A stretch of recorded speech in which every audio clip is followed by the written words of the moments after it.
The auction hall reeked of plasma fuel and desperation. Jace wiped the grease from his hands onto his worn jumpsuit, his eyes scanning the sorry collection of biomechanical creatures lined up for sale. Most were half dead, their neural circuits fried from overwork in the mining colonies. The Galactic Syndicate had no use for broken tools. Lot 247, the auctioneer's voice crackled through the translator implant. Gen 7 Drake construct. Neural mapping corrupted. Flame sacks depleted. Starting bid, 10 credits. Jace leaned forward. The creature slumped in its containment field was barely recognizable as a Drake. Those magnificent war beasts that had once dominated battlefields across 3 sectors.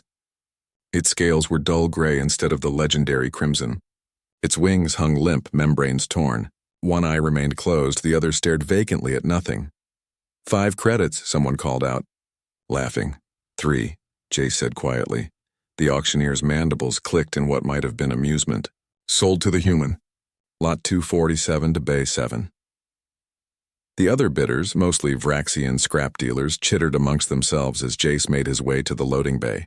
Humans were known for their strange sentimentality, their irrational attachment to broken things. It made them poor traders but occasionally useful mechanics. In Bay 7, the Drake lay motionless on the transport slab. Up close, Jace could see the crude surgical scars where its flight computers had been ripped out, probably sold for parts. The Syndicate's efficiency knew no bounds. Poor bastard, Jace murmured, running a hand along the creature's flank. The scales were cold, almost lifeless. According to Syndicate protocol, a creature this damaged should be processed immediately. Its organic components harvested, its cybernetics salvaged, its consciousness terminated. The facility's AI chimed in his ear. Transport authorized. Destination? My workshop. Station 7, Lower District. Advisory.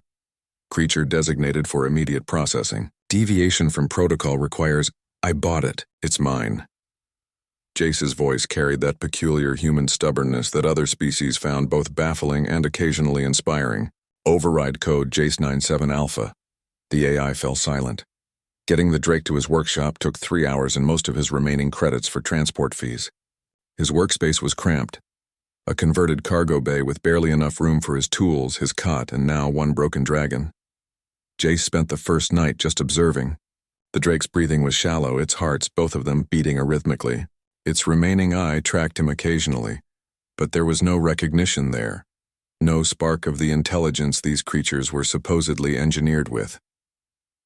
On the second day, he began his work. Not processing, not harvesting, repairing. He started with the physical wounds, using biosynthetic patches to seal the torn wing membranes. The Syndicate had removed the flight computers, yes, but the organic neural pathways were still intact, just dormant. Jace carefully installed bridge circuits, not to control the creature, but to help it reconnect with its own body. You know, he said as he worked, speaking more to himself than to the unconscious Drake. Everyone says humans are weak. We don't have natural armor, can't breathe methane or survive hard vacuum. Our lifespans are a joke compared to the elders. He soldered another connection, his hands steady despite the delicate work. But we've got something they don't understand. We refuse to give up on things. He glanced at the Drake's face. On anyone. By the 5th day, the Drake's scales had begun to regain some color. Not the brilliant crimson of a healthy specimen, but a deep bronze that caught the light. Its breathing had steadied. Both eyes were open now, watching Jace with what might have been curiosity. On the 7th day, Jace made a decision that would have horrified any Syndicate overseer. The Drake's neural interface still had Syndicate control codes embedded deep in its brainstem. Digital chains that could shut down its consciousness at any moment, that had made it property rather than a being. Removing them was illegal, dangerous, and absolutely necessary. This is going to hurt, Jace said softly, meeting the Drake's gaze. But afterwards you'll be free. Really free. No one will own you. Not the Syndicate. Not me. The Drake's eyes widened. The first real emotion Jace had seen from it. The surgery took 18 hours. Jace's hands cramped. His eyes burned. Twice the Drake's vital signs crashed and he had to manually restart its hearts. But he didn't stop. Couldn't stop. When it was done, when the last control chip was removed and the neural tissue had been carefully sealed, Jace was exhausted. He slumped against the wall, barely able to keep his eyes open. The drake stirred. It raised its head, really raised it, with purpose and strength. Its wings unfurled, now fully healed, catching the dim light of the workshop, and then it moved, standing on legs that no longer trembled. Jace tried to stand, to back away, but his body wouldn't cooperate. The drake approached, each step deliberate. It lowered its massive head until its eye was level with Jace's face. And then Jace did something that made no tactical sense, that violated every protocol for handling dangerous biomechanical constructs.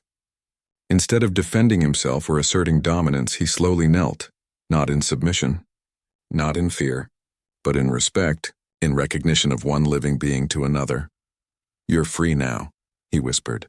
"I'm sorry for what they did to you. You can go anywhere you want. You don't owe me anything."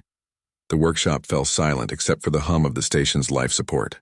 The drake's eye studied him, and for the first time, Jace saw genuine intelligence there, ancient, powerful, and unmistakably aware. Then Dracor roared. Not a sound of rage or pain, but something else entirely. The walls shook. Equipment rattled. The roar resonated through the station's superstructure, a declaration that echoed through the corridors and bays of the lower district. It was the sound of a soul reclaimed, of chains broken, of recognition between two beings who understood what it meant to be underestimated, discarded and yet undefeated. When the roar faded, Dracor lowered his head and gently pressed it against Jace's chest, not as property to master, but as companion to companion. And in that moment, every species that heard that roar remembered something important.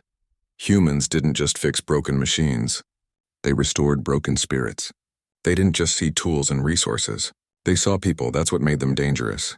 That's what made them extraordinary. That's what made them human.